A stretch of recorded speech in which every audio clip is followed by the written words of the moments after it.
रात के 9 बजे का वक्त था। ज्योति अपने घर में खाना बना रही थी, तभी उन्हें बाहर से कुछ खटपट की आवाज आई। अरे, बाहर से ये खटपट की आवाज कैसी आ रही है? इतना ज्यादा शोर कौन कर रहा है? तुम रुको, मैं देख कर आता हूँ। मयंक बाहर देखने के लिए जाता है तो देखता है कि एक औरत अपने 2 बच्चों के साथ ट्रक से सामान अनलोड करवा रही है। मयंक ज्योति को आवाज देकर बुलाता है तो ज्योति भी बाहर आती है। लगता है ये लोग यहाँ पर शिफ्ट हुए। चलो तो जरा चलकर पूछते हैं किस घर में रहने वाले हैं ये। वो दोनों उनके पास जाते हैं और घर के बारे में पूछने लगते हैं। हाँ, हम लोग यहाँ पर नए शिफ्ट हुए हैं। आपके बाजू वाला घर ही खरीदा है हमने। क्या? लेकिन आपने ये घर किससे खरीदा? इस घर के जो मालिक थे उनका देहांत तो 2 साल पहले ही हो गया था और उसके बाद उनकी पत्नी और दोनों बच्चे भी एक हादसे में चल बसे। ना तो उनका कोई वारिस है और ना ही किसी रिश्तेदार के नाम पर ये घर है। तो फिर आपने इसे किससे खरीदा? दरअसल वो प्रॉपर्टी डीलर ने ही मुझे ये घर दिलवाया। अब उन्होंने कैसे क्या किया वो मुझे नहीं पता, लेकिन ये घर आज से हमारा है। चलो बच्चों, बहुत रात हो रही है, घर के अंदर चलते हैं। उस औरत ने ज्योति और मयंक से ज्यादा बात नहीं की और अपने बच्चों को लेकर सामान के साथ घर के अंदर चली गई। बड़ी अजीब औरत है, बिना ठीक से बात किए चली गई। मैं तो बस इसलिए इससे बात करने आई थी कि अगर इनको मदद की कोई जरूरत हो तो हम उनकी मदद कर देंगे, लेकिन ये तो हमसे बात करने में इंटरेस्टेड नहीं है। अरे जाने दो ना, तुम अंदर चलो और खाना लगा दो, मेरे पेट में तो चूहे कूद रहे हैं। ज्योति और मयंक घर के अंदर आ गए। खाना पीना खाकर वो दोनों सो गए। अभी थोड़ी देर पहले ज्योति की आंख लगी थी कि उसके कानों में एक आवाज पड़ी, जैसे तो कोई गाना गाकर नाच रहा हो। उस आवाज से ज्योति की नींद टूट गई। अरे ये कैसी आवाज है? इतनी रात को कौन गाना गाकर नाच रहा है? ज्योति ये देखने के लिए उठ ही रही थी कि तभी तेज हवा से उनके कमरे की खिड़की खुल गई। अरे ये मयंक भी ना हर रोज खिड़की खुली छोड़ देते हैं। इनके चक्कर में किसी दिन कोई चोर ही हमारे घर में घुस जाएगा। ज्योति खिड़की बंद करने के लिए उठती है, लेकिन जैसे ही वो खिड़की बंद करने लगती है तभी उसकी नजर सामने वाले घर पर जाती है, जिसमें आज वो औरत अपने 2 बच्चों के साथ रहने आई थी। ज्योति ध्यान से देखती है तो उस घर की खिड़की पर बहुत अजीब सी 3 परछाइयां थी। अरे बाप रे, ये कैसी परछाइयां हैं? ऐसा लग रहा है जैसे घर में कोई इंसान नहीं बल्कि चुड़ैल का परिवार है।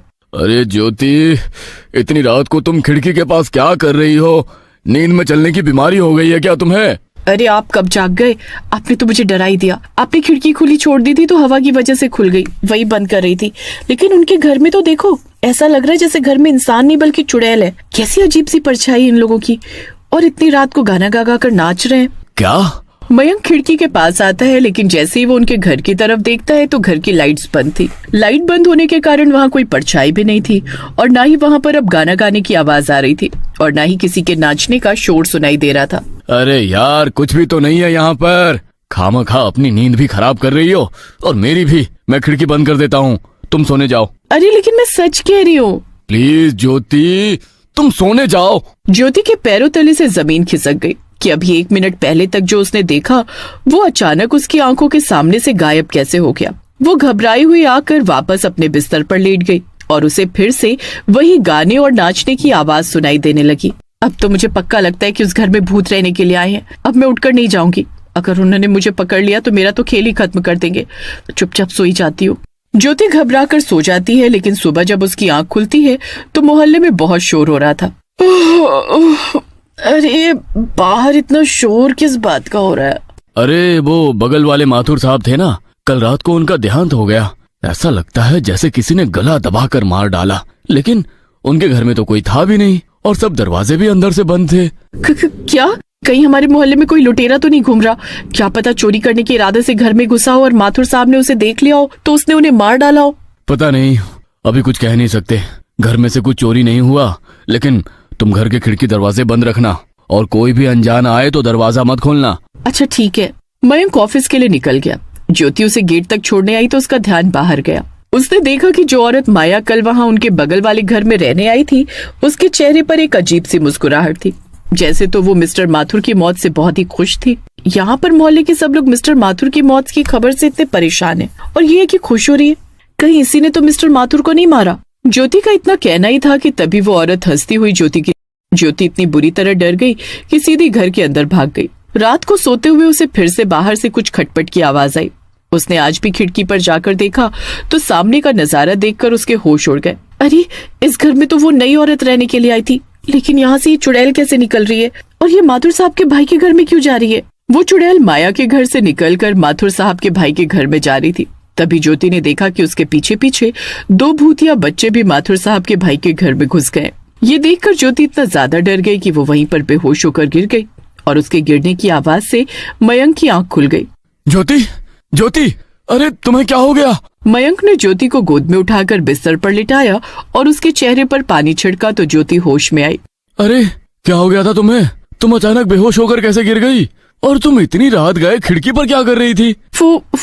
वो मैंने देखा कि उस नई औरत के घर में से कोई चुड़ैल और 2 बच्चे निकले हैं और माथुर साहब के भाई के घर में घुस गए। मुझे तो लगता है वो नई औरत और उसके दोनों बच्चे भूतिया हैं और उन्होंने ही माथुर साहब को मारा और अब वो उनके भाई को भी मारने वाले हैं। तुम्हारा दिमाग खराब हो गया है क्या?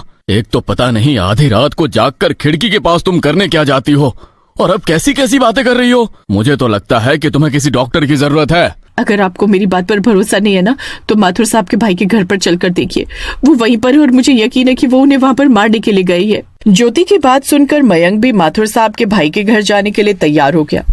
वो दोनों जैसे ही उनके घर के पास पहुंचे तो उनके घर से बहुत जोर जोर से किसी चुड़ैल के हंसने की आवाज आ रही थी। ये तो सचमुच किसी चुड़ैल के हंसने की आवाज लग रही है। मैंने आपको कहा था कि वो औरत चुड़ैल ही है और वही इनके घर के अंदर है। एक काम करते हैं, मोहल्ले वालों को जगा देते हैं। सब साथ में रहेंगे तो डर नहीं लगेगा और सब साथ होंगे तो वो हमें कुछ नुकसान भी नहीं पहुंचा पाएगी। आंटी, अंकल, खबरदार, अगर आप दोनों ने किसी को कुछ भी बताया तो चुपचाप मेरे साथ अंदर चलो। अरे ये भूतिया बच्चा यहाँ कैसे आ गया? हे भगवान, लगता है माथुर साहब के भाई के साथ साथ हमें भी मार डालेगा ये। तुम्हें बहुत पंचायती थी ना माथुर साहब के भाई के घर क्या हो रहा है ये जानने की। अब भुगतो। जल्दी मेरे साथ अंदर चलो। चुड़ैल का बेटा उन दोनों को माथुर साहब के भाई के घर में लेकर गया। मुझे पहले ही पता चल गया था कि तुम्हें मेरी सच्चाई पता चल गई है और तुम मेरा पीछा जरूर करोगी। देखो, मेरी और मेरे पति की तुमसे कोई दुश्मनी नहीं है। हम तो बस रजत भैया के लिए यहाँ पर आए थे। तुम उनके साथ ऐसा क्यों कर रही हो?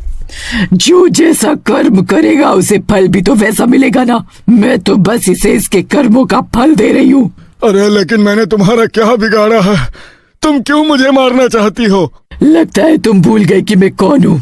आज से 2 साल पहले तुमने और तुम्हारे भाई ने मुझे और मेरे बच्चों को मार डाला था। मैं आज अपने ही घर में वापस लौट कर आई हूँ ताकि तुमसे बदला ले सकूं। अपने पति और बच्चों के साथ खुशी खुशी रहती थी मैं, लेकिन मेरे पति के देहांत के बाद तुम्हारा बड़ा भाई मुझ पर बुरी नजर रखने लगा और जब मैंने उसके खिलाफ आवाज उठानी चाहिए तो उसने तुम्हारे साथ मिलकर मेरे घर में आग लगा दी और मैं और मेरे दोनों बच्चे उस आग में झुलस कर चल बसे। उसे तो मैंने कल अपने हाथों से मारकर उसके किए की सजा दे दी, लेकिन अभी तेरी सजा बाकी है।